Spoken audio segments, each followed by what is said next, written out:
This is something that came out of Indiana University a few years back. And when I found it, I thought, I have never seen this question before, and I've never even thought this was a possibility. And the lead article here, the headline is, "Can changing the microbiome reverse lactose intolerance?" Well, my ears and my eyes perk up simultaneously as someone who has been lactose intolerant his entire life. This is something that, growing up, this wasn't even a question of whether or not it could be reversed. It was an attempt at, I remember as a kid, to preface this, trying things like goat's milk, which didn't work. Trying things like, in the early 1980s, Lactaid pills and things like that, and nothing ever worked because of the severity of my lactose intolerance. So curiously, this question of whether or not we can manipulate the human microbiome is a fascinating one. There's a lot of differing opinions and research on how much probiotics can influence gut flora.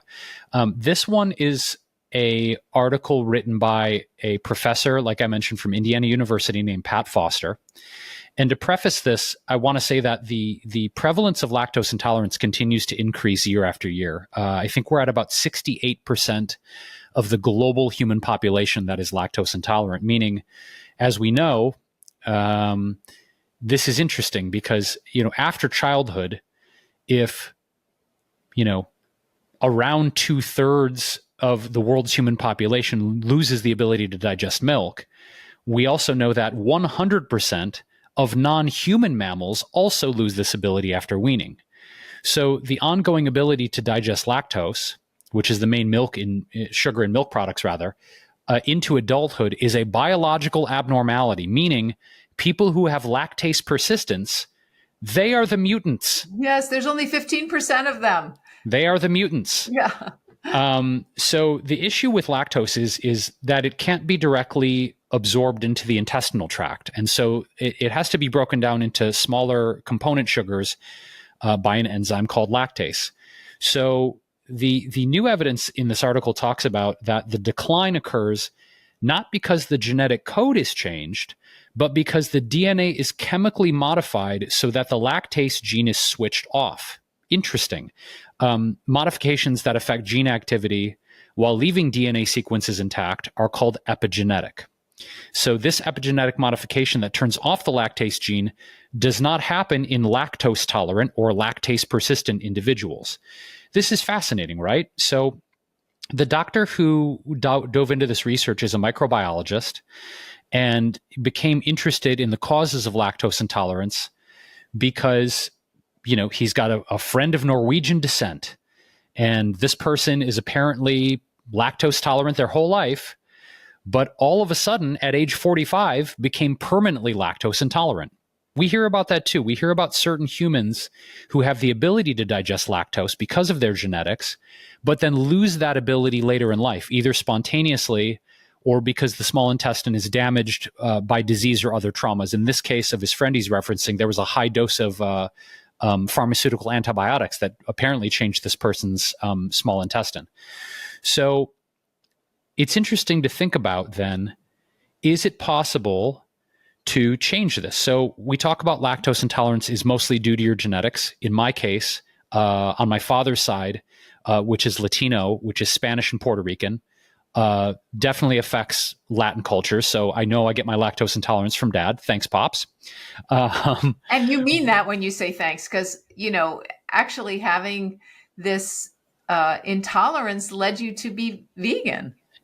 It was one of the factors, Alexandra. That is absolutely correct. Because, avoiding dairy, and when I say avoiding dairy, I do want to come clean here. When I was a kid, I would cheat, and I would go to the ice cream shop in Baskin Robbins with my friends. Shout out to John Robbins.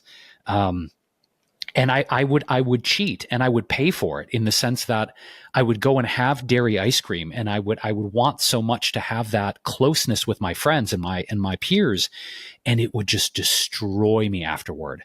But yeah, absolutely, this dance with dairy my whole life has definitely been a huge factor in my veganism.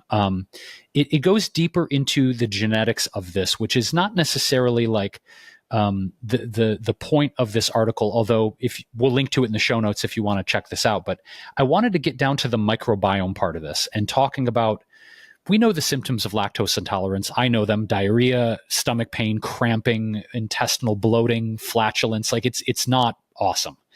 So what happens is, as undigested lactose moves into the large intestine, water enters to reduce the lactose concentration, producing diarrhea and bloating. And then the lactose is eaten by microorganisms in the large intestine. So it's a really sort of uncomfortable process, to say the least. So in these studies that this microbiologist is referencing, he is talking about how there is research showing that symptoms of lactose intolerance can be relieved by some people who change the population of their intestinal microbes. Interesting. To encourage lactose digesting bacteria. Specifically, this bacteria called lactic acid bacteria, eats the lactose, but produces the byproduct lactic acid instead of gas that causes the bloating and the flatulence. So the adaptation of the intestinal microbiome may be how some of the ancient pastoral populations with no genetic evidence of lactase persistence tolerated a dairy-rich diet.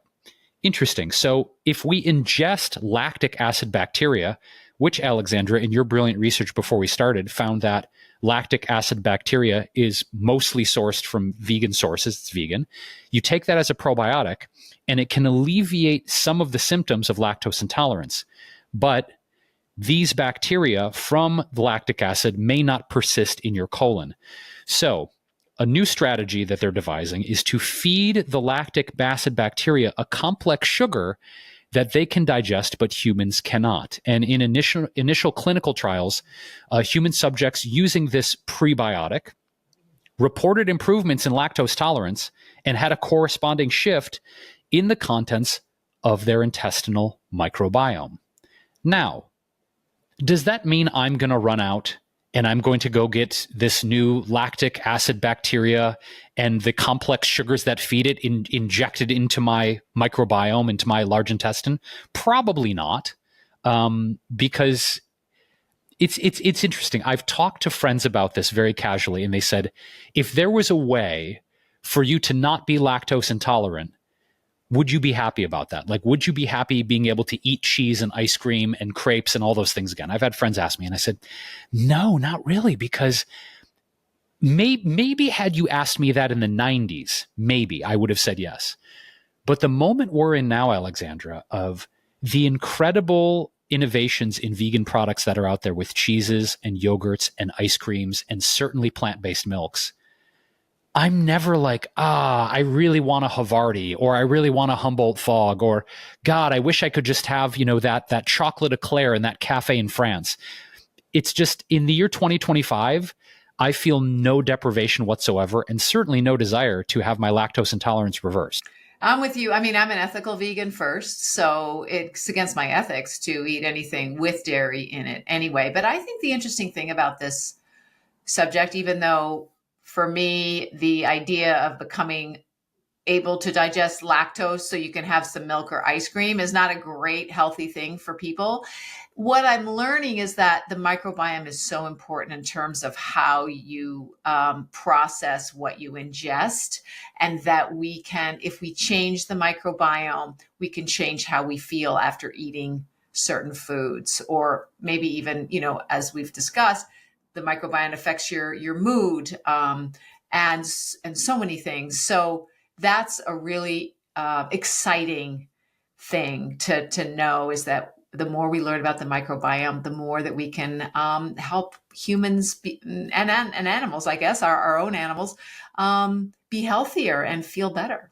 Yeah, and I think there's so many plant-based sources to feed that microbiome. We talk about fermented foods like sauerkrauts or coconut yogurts, plant-based yogurts. We think about prebiotic fibers, which feed the probiotics in our gut.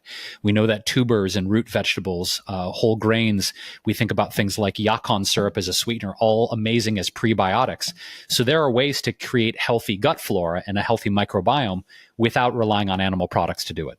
I don't know what that Yacon sweetener is. Oh, it's amazing. So I'm into, as a chef, I'm into really interesting new ingredients. And many years ago, I was exposed to this tuber that grows in South America called yacon, Yacon. And they will actually press this tuber and get a syrup out of it called yacon syrup. And it sort of has this molassesy, thick, rich texture to it. I use it instead of molasses or maple syrup, but it has prebiotics in it, which again helps to feed the probiotics in our microbiome. So I'm a huge fan of using that as a sweetener alternative. Oh, and do we get it in a liquid form, or do we have to buy the Yacon and do it ourselves? Yeah, we get it in a liquid form. It's pretty You difficult get to it from find. Erewhon, right? They do have it at Erewhon, but that's not where I buy it. That's not where I buy it because I know I'll be paying triple the price. You can get it online. There's a few sources, superfood companies. It's really difficult actually to find at even a natural grocer because it's not a popular sweetener. It's not something as common as, say, a coconut sugar or a maple or even a monk fruit. So if you're curious about Yacon syrup, I would probably order it online. Oh, great. Thanks. Thank you.